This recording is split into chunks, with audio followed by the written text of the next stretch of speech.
প্রশ্ন জিজ্ঞাসা করুন।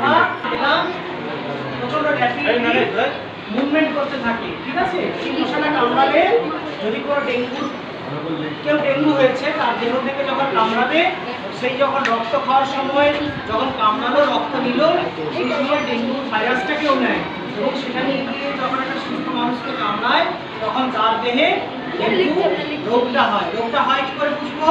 প্রাথমিক পর্যায়ে জ্বর হবে, জ্বরের সাথে কি হবে?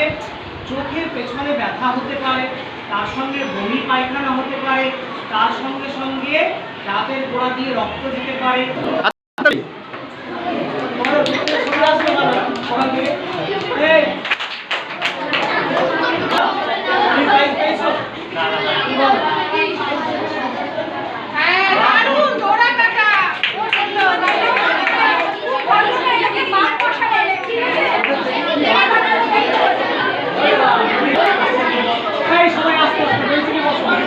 কথা বলো না, বসে তোমরা একটা ভিডিও করবো।